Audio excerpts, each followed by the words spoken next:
Good morning, good afternoon, good evening. Welcome to the September Phase One webinar series. We have another exciting presentation today from Phase One Corporate, and of course we've invited Jack Paris from Paris Geospatial to present bridging some gaps on workflow for specific agriculture analytics. It's very exciting.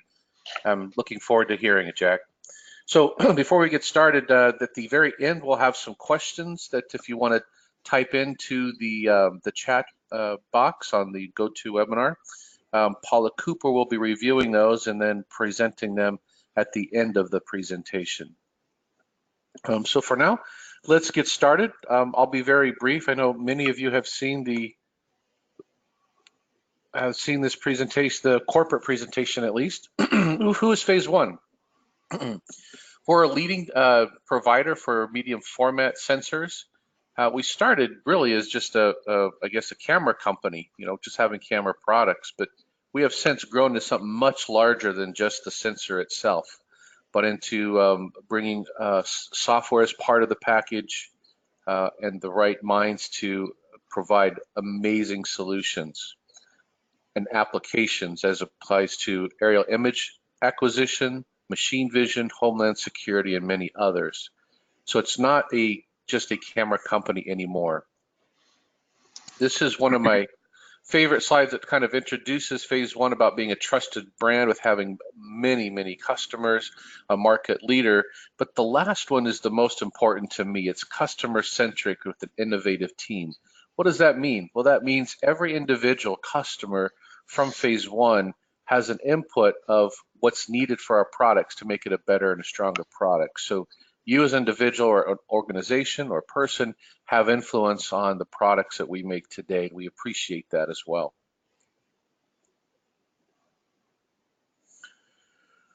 Now, the technology edge that Phase One offers from metric cameras is it's not a one sensor or one system fits all solution. It's purpose-built sensors, purpose-built solutions from 50 to 100 megapixel for UAVs, or up to 190 megapixels for fixed wing aircraft. And then of course, we do have oblique systems as well for 3D city modeling. Our cameras are metric accuracy and they're reliable. These are not prosumer cameras that are being used for industrial applications. These are industrial solutions, industrial sensors that are being used for industrial applications. There's a big difference. Of course, we do have an innovative shutter technology, but again, going down to the last bullet point, saving the best for last, we have a premium warranty program. What does this mean? It's an insurance policy for you. So if your camera by any means has a challenge and is not performing as required for your project, the premium warranty program provides a replacement sensor while your other one's being repaired. And this minimizes your downtime so you can continue your project and complete them in time. Now, as I mentioned before, as far as the sensor or the camera series, we have multiples. Starting from the left and going to the right, we have the IXU series. The IXU series has been an amazing workhorse for us and has done quite well over the last few years. In fact, the presentation today that you'll see has the IXU series cameras in them, and I'll let Jack share the details of those. The next camera over is a fused camera set, which is a 1900, which is a 190 megapixel camera set. And then we have the IXM, which is a purpose-built camera for UAV applications, for inspections, and also for mapping. The IXM 100 or the 100 megapixel has seen an amazing uptick in units that are being used for inspections over the last few months. So if you have any questions regarding that, feel free to contact me after this presentation. And then our flagship product today, the IXMRS 150 megapixel. These cameras come in an RGB and also an achromatic, which means that I can pair two together and have a 4-band system, which is what's being presented today is the application or some of the use of those different wavelengths of data to see how we can identify certain tree challenges, less water and chemicals or nutrients, which again, I'll let Jack expand more on that because he's the brains on that side. Now, coming from our sensor side to our complete systems. So we do have integrator programs that can take the sensor, integrate it into their package, as you've seen some webinars previously. We've had integrating partners present. And then we also have complete imaging systems that would include the inertial IMU, the GNSS, the stabilized mount, the flight management software, all those packaged together to make a complete system for aerial acquisition.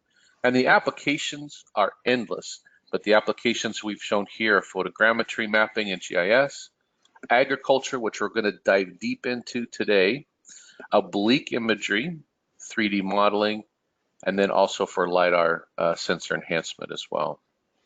Well, that is the high-level, very brief overview because Jack has a lot to share with us this morning or today, and we're very excited for that.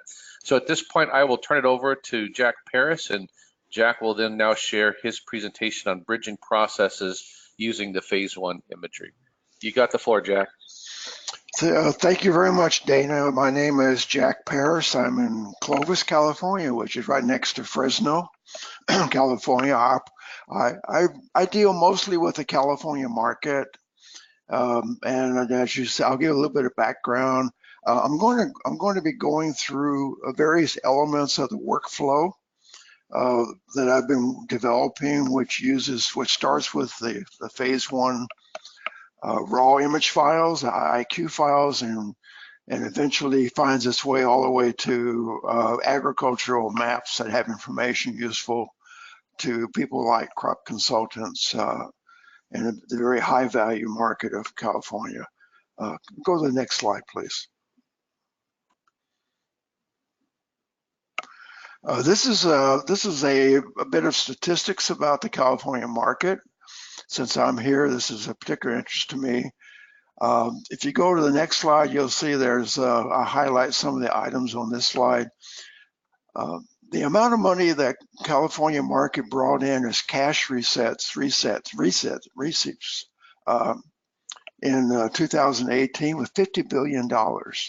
If you look at how that breaks down in terms of remote sensing for agriculture, you'll see there's about 15 billion of those dollars that are in the kind of crops that really benefit from having high resolution imagery taken from fixed wing aircraft, manned piloted aircraft. The other 10 billion or so that's shown on this slide could be addressed very well by satellite imagery, even with 10-meter resolution. But there are cases where we need to really look at the trees and not at the entire orchard to get the most information. And always keep this in mind because this is a potential market for anyone who wants to get into aerial imaging over a place like the California market. Thank you. Next slide. Today's topics, I'm going to go through these several items that are here. And if you look, give a little bit of background about myself and some of my colleagues, my co-ops, as I refer to them, and the kind of background that brought me to this particular kind of use of Phase One technology. And so I'll be going all the way through this. So let's go ahead and go through that, and we'll start the next slide. A little bit on my background is I've been in remote sensing. I can say even as far back as 1963 when I was a weather forecaster in the U.S. Air Force, and we were of course using the early versions of weather satellites and radar at that time. And then when I began graduate work after that years of service, I got involved with remote sensing for oceanography, for thermal microwave, which is like thermal emission at microwave wavelengths. I was an investigator on several shuttle imaging radar projects, mostly dealing with mapping vegetation. And then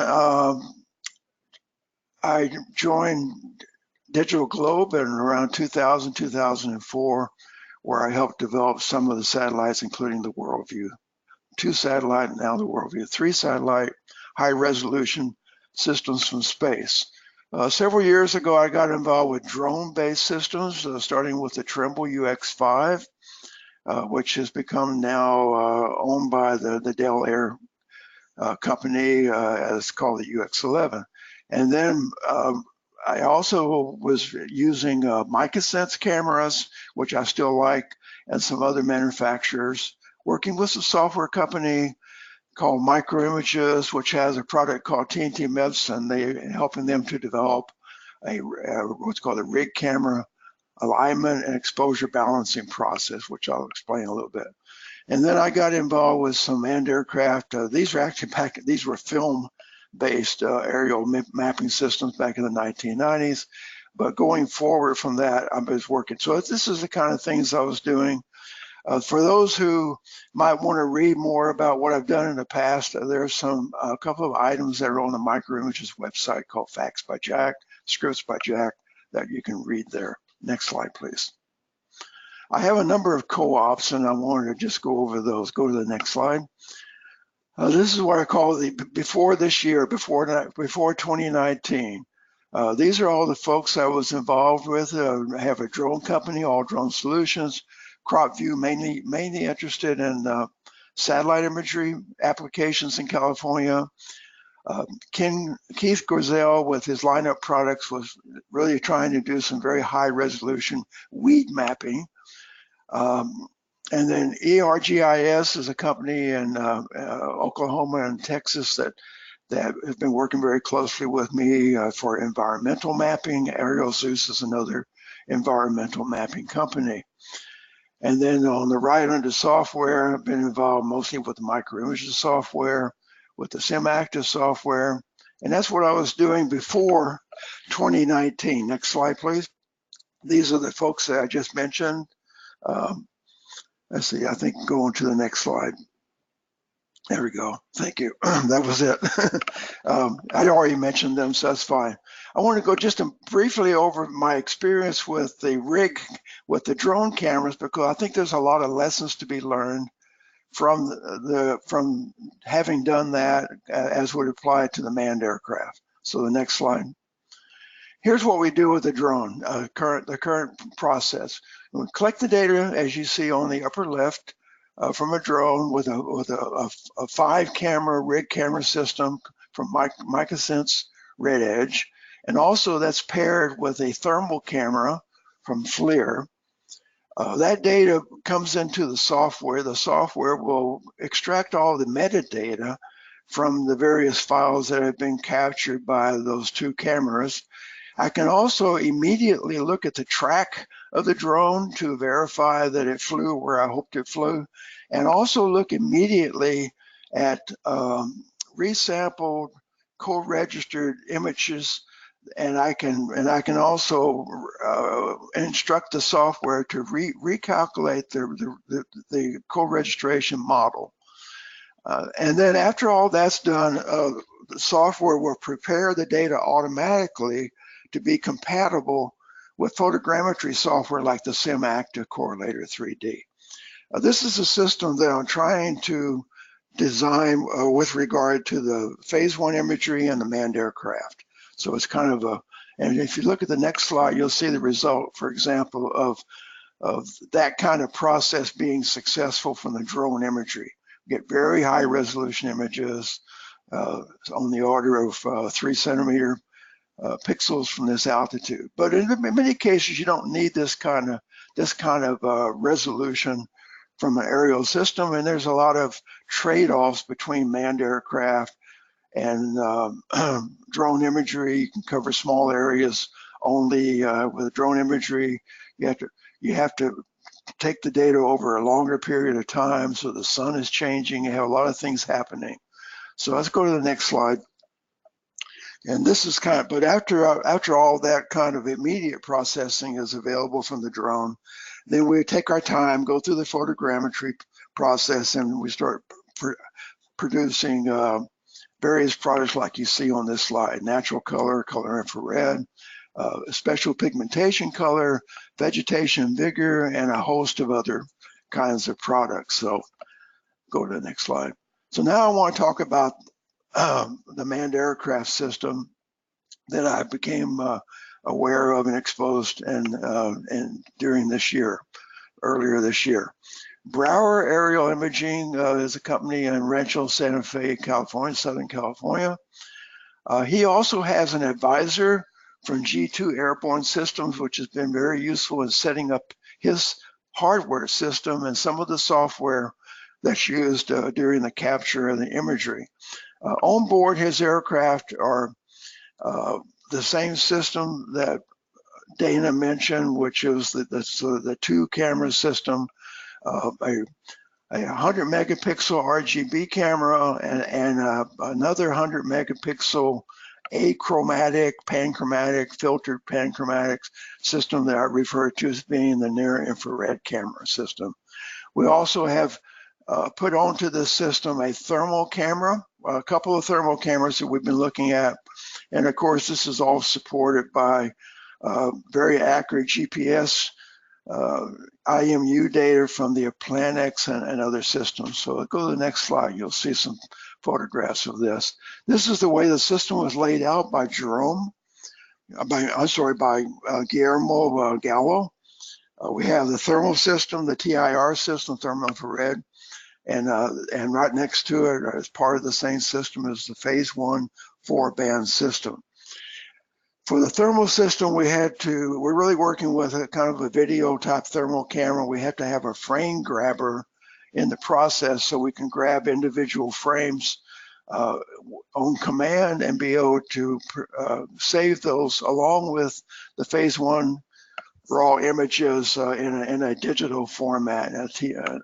So go to the next slide and you'll see the kind of components of that system. Again, this was shown on Dana's slide earlier, the physical camera. It's very important to have that PAV80 mount, which keeps the cameras looking at nadir. And of course, having all these different kind of control systems around it for data. Next slide. This is the way it was set up by Guillermo in his shop. You can see the two very large cameras from the PhaseOne, and then if you look at the small cameras in between those two and to the right side, those are the thermal cameras. And looking at the up at the bottom of the aircraft on the right, you see the various lenses that are being in this aircraft. It's next slide, please. I want to remind everybody that, this session is being recorded, so you can go back and read some of the details, and I'm not going to be reading all the details. This is how the system looks inside. Go back one, please. Go up, back one. Yeah, thank you. This is how the system looks like inside of Steve Brauer's aircraft. He's a 4-seater aircraft, so it's in the back seat. It's on the PAV 80 there. You can see the Honeywell IMU and some of the other systems that are a part of this, and the operator's laptop and mouse are on the right hand slide. Next slide.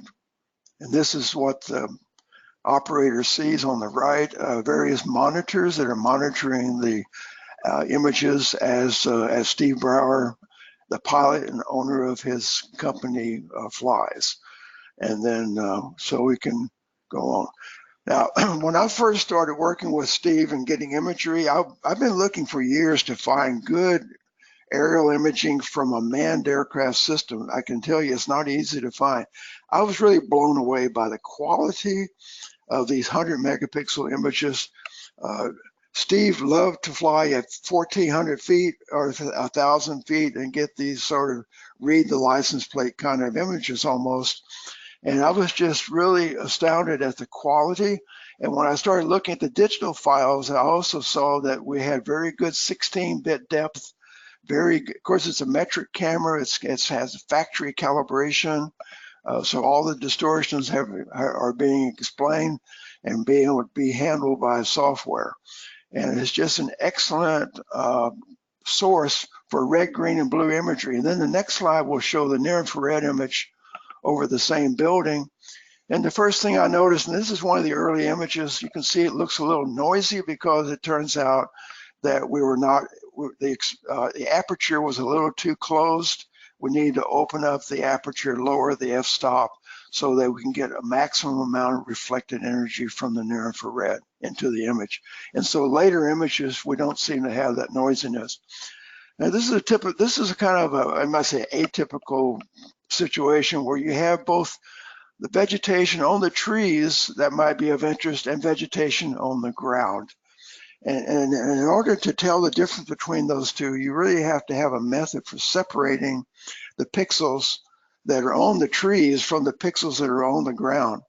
And one method for doing this, as you'll see, is going through the full orthorectification process, which involves also producing an elevation model called a digital surface model, which would help me separate which pixels are above the ground and which pixels are on the ground to do that kind of differentiation. Next slide. And this is the thermal, this is the near infrared reflectance image for that same scene. And it's a lot less noisy because we're beginning to get, and then this is the kind of situation that we often run into for mapping tree crops. We get into hedgerow crops like these. We get high resolution. We want to look down at the individual branches sometimes, and we need to detect the properties of those trees. Next. Okay. Now, when Steve is flying over the over a scene like this one at 4,000 feet, you can see that the footprint of the phase one imagery is much larger than the footprint of the thermal imagery, which is the green area inside. But we get, so there's a couple of ways of handling this situation.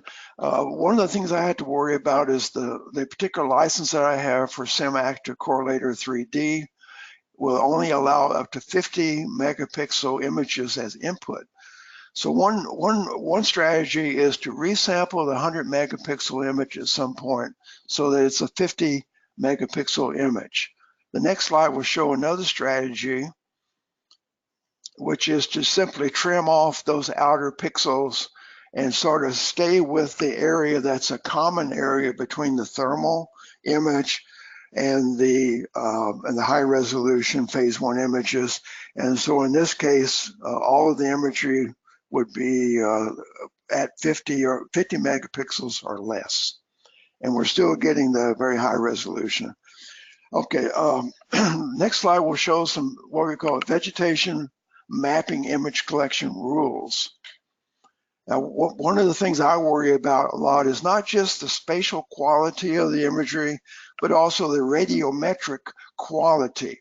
Since I'm doing remote sensing with multispectral imagery and multispectral signatures, I have to worry about different effects that can compromise those the quality of the radiance measurements that are being made by the camera. So we need to get the right exposure. We need to make sure we don't overexpose, especially for vegetation and the near infrared. Get the right exposure time so we don't get forward motion smearing, which can be a problem for the low altitude. The time of day is very important because you need sun angles, sun elevation angles between about 30 and 70 degrees so you can avoid some artifact things happening in the imagery that would cause bright reflections off of water, or even the shadow of the aircraft on the ground can be an issue. We need to fly at the correct altitude according to the resolution requirement, especially for the thermal camera if we're doing thermal. And we need to fly parallel flight lines that ensure that we have at least 70% or more of side lap for the photogrammetry purpose. The collection frequency and the forward direction can be very high, but our strategy is to collect data every 2 seconds when we really only need data maybe every 4 seconds. And then we need to be aware of the sky conditions because there are issues of cloud shadows. We usually like to have either a completely clear sky or we can have a totally overcast above the aircraft sky. Either one of those will work just fine. We have to be aware of the fact that sometimes we do have a triggering failure with the cameras, and so we collect data twice as frequently as necessary so that we can throw away images on the front end of the process and not have to worry about losing the overlap and getting, and then we need to fly perhaps in the afternoon, and we fly longer flight lines than required. Okay, next slide.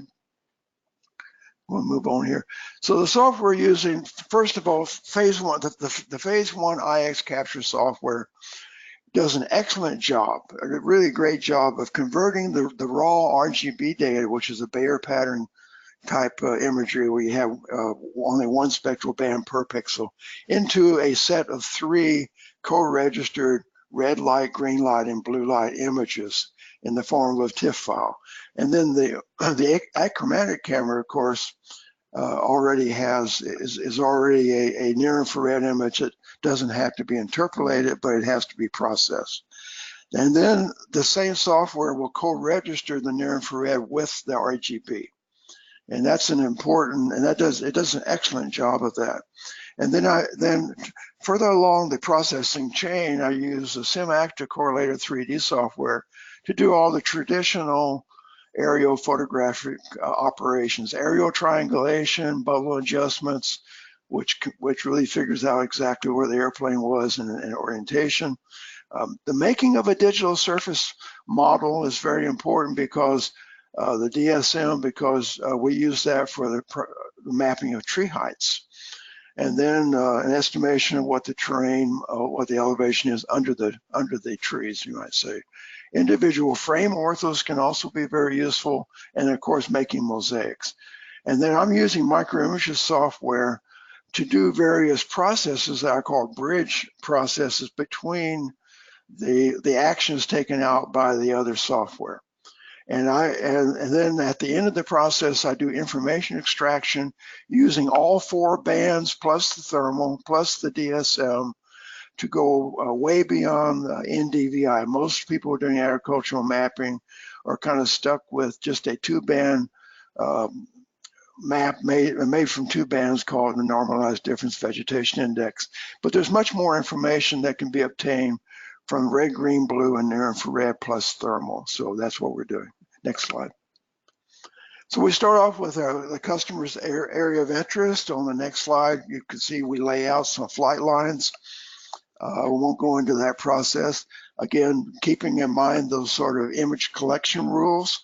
And then the next slide, we will get into the processing chain itself. So now this is what I might call the ideal processing chain, when you can use existing software in a serial fashion. You can collect the data over the AOI. That all goes into the raw image files that are called IIQ files. And then supposedly that would be compatible with the Phase One software, which does the co-registration. And then the products out of that would go into SimActive Correlator. And then from that, I would make the agricultural information maps. This is the ideal processing chain. And actually for the thermal imagery, it's even simpler. We collect the thermal images, we feed those directly into the SimActive Correlator 3D, and we have a mosaic of thermal imagery. That works really well. Now, let's talk about the real situation. Next slide. Okay, we collect this data, but and of course we have some good aspects. We got excellent, actually have all the wavelengths that I would need for my algorithms. We have great spatial resolution. We're working with calibrated cameras, metric cameras, but we still need to reduce the number of files that we need to actually process, because it's a huge, we're usually collecting 2 or 3 times, maybe even many more times, images that we need, that we don't really need to process to the rest of the processing chain, because we've got redundancy and overlap. We also, at some point, need to correct the imagery for vignetting effects. And of course, we have to go through the process of converting the raw to TIFF and co-registering the NIR. So the next slide shows that I've written a bridging software. I call this bridge number 1, where I will take the output The raw data, I will look at the metadata and analyze the metadata so that I can pick those files that I need to keep in the processing chain. And this really helps to speed up the entire process. It also makes a control file, a CSV file, that I use both in the microimaging software and also as a feed into the SimActive software. I'm preparing the folders and files necessary for IX capture, a subset of the actual collected imagery. So this speeds up the entire process. Next slide. And then this is just a list of the kind of files that you get. And I also need to know the terrain elevation, the flight altitude. So next slide will show that after I run this particular bridge software, I will get out the control file, which lists all the essential metadata. And then the next slide will show that it's looking at the area of interest, and these white dots represent the waypoints or the camera exposure points along the flight lines. And if I got lucky, I might get a single image that covers the entire area of interest. That's the yellow polygon. But the fact is that I'm not likely to get that sweet spot. I'm likely to get all the areas from the white. So the next slide will show, a single image that almost covers the entire, this particular example of the area of interest. And then next slide will show that there are some slides that are just covering of a part, or so there are some images that are covering only a part of the area of interest. One of the things in remote sensing we have to be aware of, we need to try to work as much as possible with nadir looking data in order to not have to be affected too much by the bidirectional reflectance properties of the vegetation.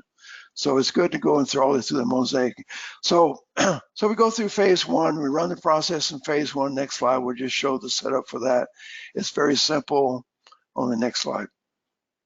I choose the option of a 4-band CIR. I choose an option of 16-bit for the output data, TIFF files for the output data.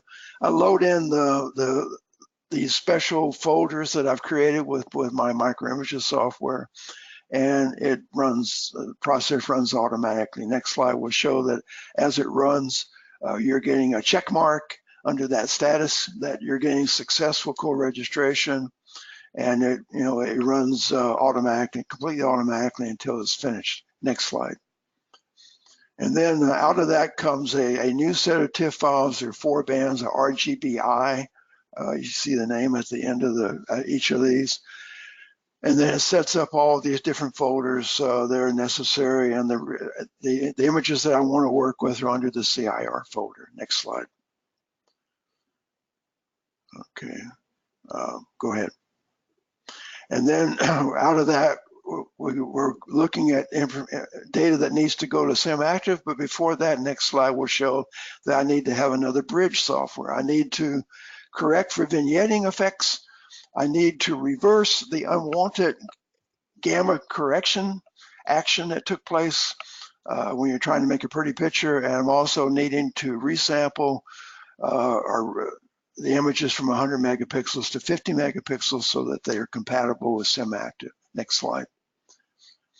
So this information is submitted to SimActive. Next slide will show the kind of slides that are submitted. And so these are the 50 megapixel versions of what we started with, already ideally suited to be as input to the SimActive. Next slide.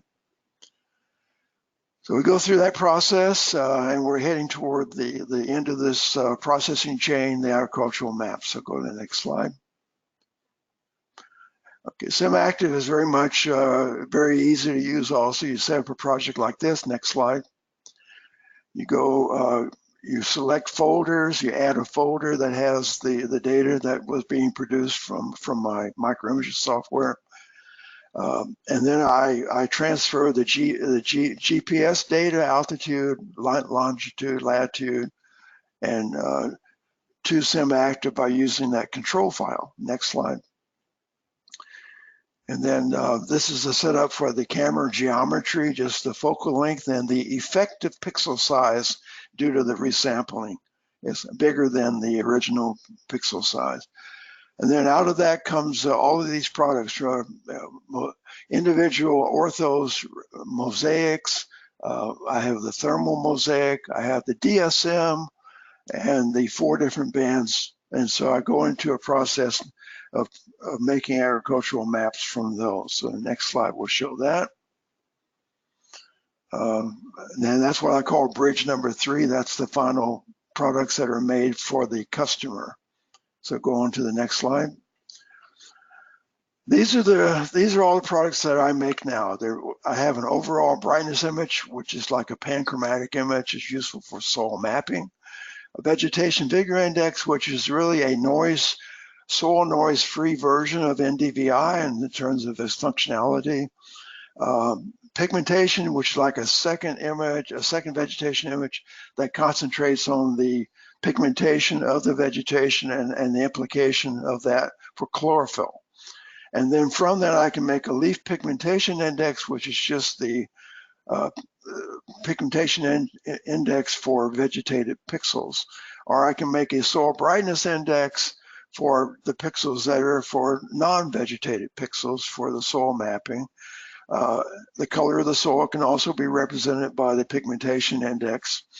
And I'm using these together. And then I eventually get down to a single tree analysis with attributes being attached, including things like tree size, tree height, tree volume, perhaps even the shape of the tree canopy, and then doing stand count.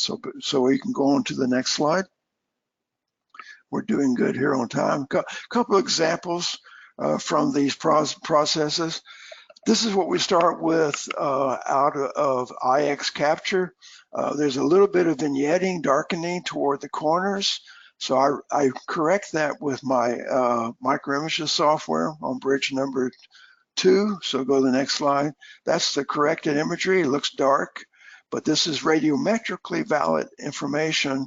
And then I can also enhance that as shown in the next slide when you're viewing the actual image itself. And of course, as a panchromatic image, it doesn't, but this is if you're going to display the color as opposed to analyzing the spectral signatures.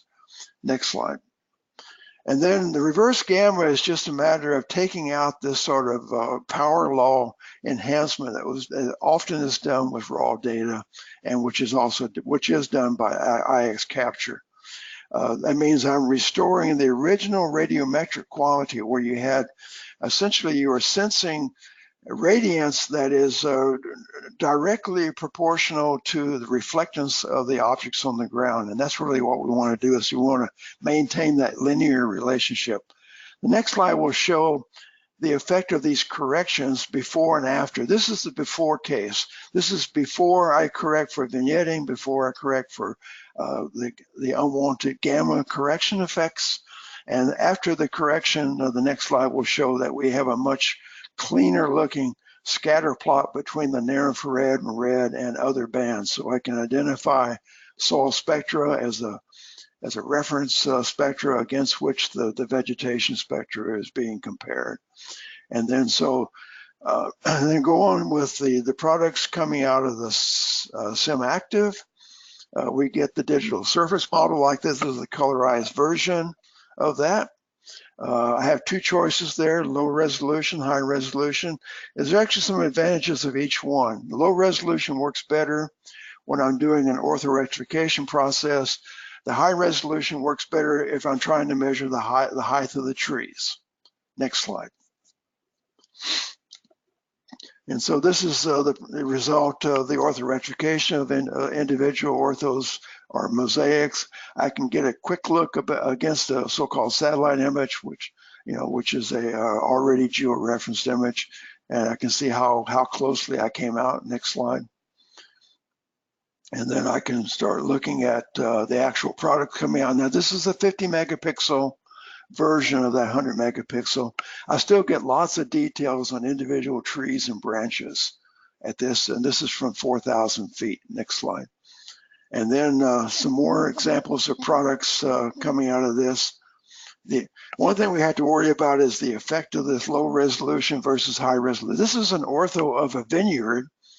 that is from the low resolution option for the digital surface model. The next slide shows the result of the same vineyard for the high resolution. You can see what happens here occasionally because of the wind blowing the vegetation and because of the having a difficult time automatically correlating images that are overlapping. Sometimes you get a lot of distortion in that kind of a field. And this would only be affecting the actual, wouldn't be affecting the ortho rectification because I'm using the low resolution for that. Next slide. Here's some more examples from about 4,000 feet altitude of a citrus orchard where we have some problems with soil here that are killing or stressing the trees. Next slide. And which will show the thermal imagery over this same area. Now, the thermal imagery at this altitude of 4,000 feet has about a 4-foot resolution. So what I am doing, I'm going to fuse together the high resolution imagery from the phase one images with the low resolution of the thermal.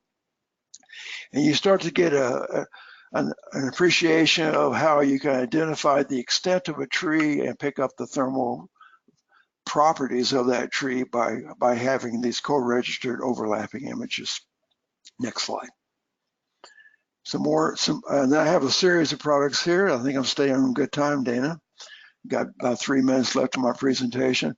This is a high resolution natural color imagery, obviously. Next slide will show the color infrared version for that same one. The next slide will show the Vegetation Vigor Index, and here I've thresholded the Vegetation Index at a value. Since this is a calibrated image, calibrated index, not affected by variations in the brightness of the soil. So you can see I'm beginning to identify each tree here, and I'm just using a color-coded scale here for low vigor to high vigor between red and blue. The next slide will show the effect of using that same leaf pigmentation index.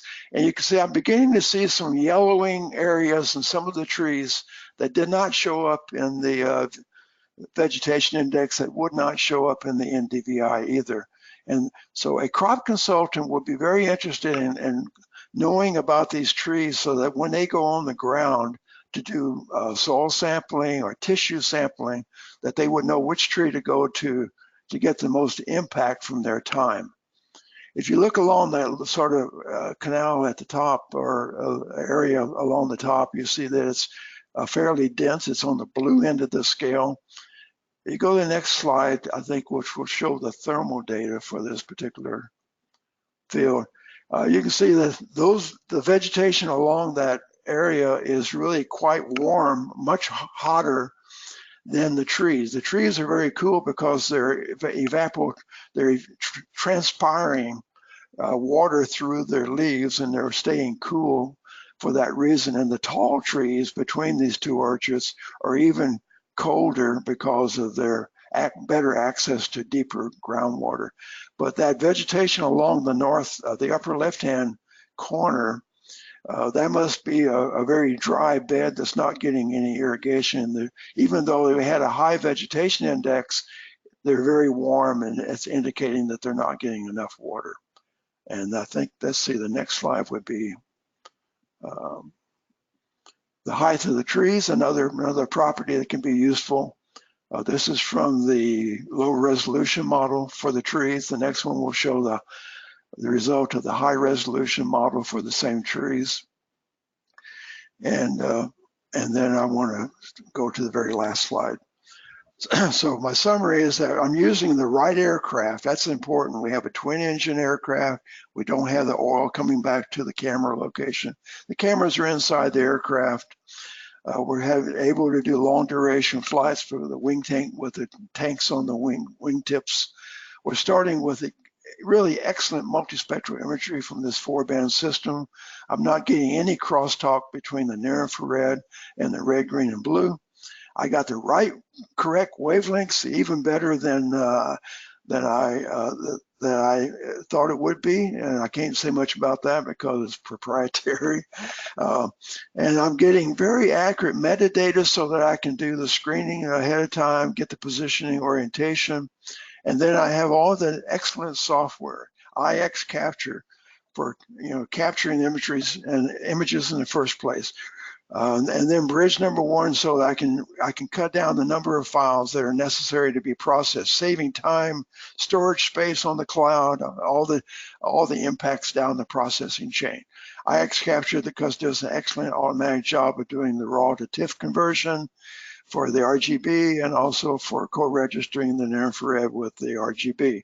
Bridge number two prepares the folders, corrects the data so that it's compatible with the SimActa Correlator 3D photogrammetry software. The same thing would be true with Pix4D or AggieSolve, some of the other products like that.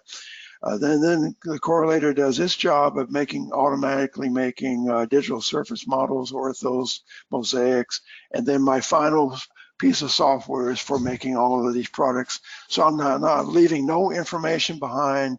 I'm going way beyond NDVI. So that's I think that's the end of my presentation, Dana. Jack, wow, that was amazing. Thank you so much for sharing that. I have a good appreciation for pigmentation index, vegetation vigor index, leaf pigmentation index. Those are awesome. And the fact that now those bring great value to crop consultants to help address issues for that 50 billion cash receipts just in California alone in the ag world. That was a great presentation. Really appreciate your time, Jack, and sharing that with us. Now I'd like to open it up, Paula, if you have any questions that might have come up during this webinar that you can share, we might be able to answer. I know that it was quite deep for me to take me some time to digest before I would come up with some questions, but what do we have, Paula? I think Jack's covered everything. There was one particular question about some processing information, but obviously I've responded for you to answer that directly, okay. If that's okay. Oh, we are based in Wyoming during summer. A question to Jack: we are based in Wyoming during summer, California during winter. We are using the IXM 150 megapixel phase one mounted in a shot over F1 gimbal on a Bell 407 helicopter. Is there a market for using this set in California? Well, that's an excellent question, because it does bring up the fact that we have a year-round agriculture. We don't have snow in the winter, but we have vegetable crops. That was part of that list on the first slide. Several $billion-dollar market of vegetable crops that also can use high-resolution imagery, because you need to look at individual lettuce, individual cabbage, whatever the vegetables might be, in order to focus on those plants and not really get the spectral degradation that happens when you start averaging soil and shadow and weeds, ground cover, all kinds of things being averaged in with the actual vegetation of interest. And so the trick there is to have a high enough resolution so you can separate out those pixels that are associated with the crop of interest, and not be analyzing volunteer weeds or various kinds of soil conditions that might be under the weeds. And I think that a helicopter-based system flying a little bit lower than and slower than a manned aircraft fixed wing would do would also deal with the problem of motion smearing, because you can fly slow enough. Whenever Steve Brower flies his Cessna 310A, he can slow down to 100 knots and practically putting the flaps down to do so. But if we fly, we have flown as low as 500 feet over some weed mapping projects, and you start getting motion blur, during even with an exposure time of 1/2000th of a second, you're still moving ahead about 1 pixel or 2 pixels during the exposure time if you're flying at 100 knots. So you can fly a little slower like a drone does, but cover more and stay in the air longer than a drone does. So there's a lot of advantages and trade-offs with altitude and speed when it comes to helicopter. And it'd be really great to, we're definitely planning on having some wintertime activities here with respect to especially the vegetable crops. And of course, the evergreen trees don't stop growing or stop changing during the wintertime. We seldom get down to freezing in California. So we have those crops that go year round. And we can move our operations just like the agricultural industry does itself. Very good. Paul, is there any more? No, I think obviously completely covered by yourselves and Jack. So Excellent. Well, thank you so much for that question. And if you need some contact information for that person asking that question, feel free to contact Phase One. We'll pass over Jack's contact details. It might have been on one of the slides previously. So if you know somebody that would really benefit from this webinar, it is recorded. It will be provided here within a day or two on our website that you can go back and then be able to reference that for someone that would like to see that. In November, Phase One at our office location is having a workshop in conjunction with one of our other partners, Planix. If you're interested in coming to Phase One office and being part of a 2-day workshop, you can also reach out to Phase One on that as well. Thank you again for attending this webinar. Look forward to the next one. Everyone have an amazing day. Thank you. Thank you.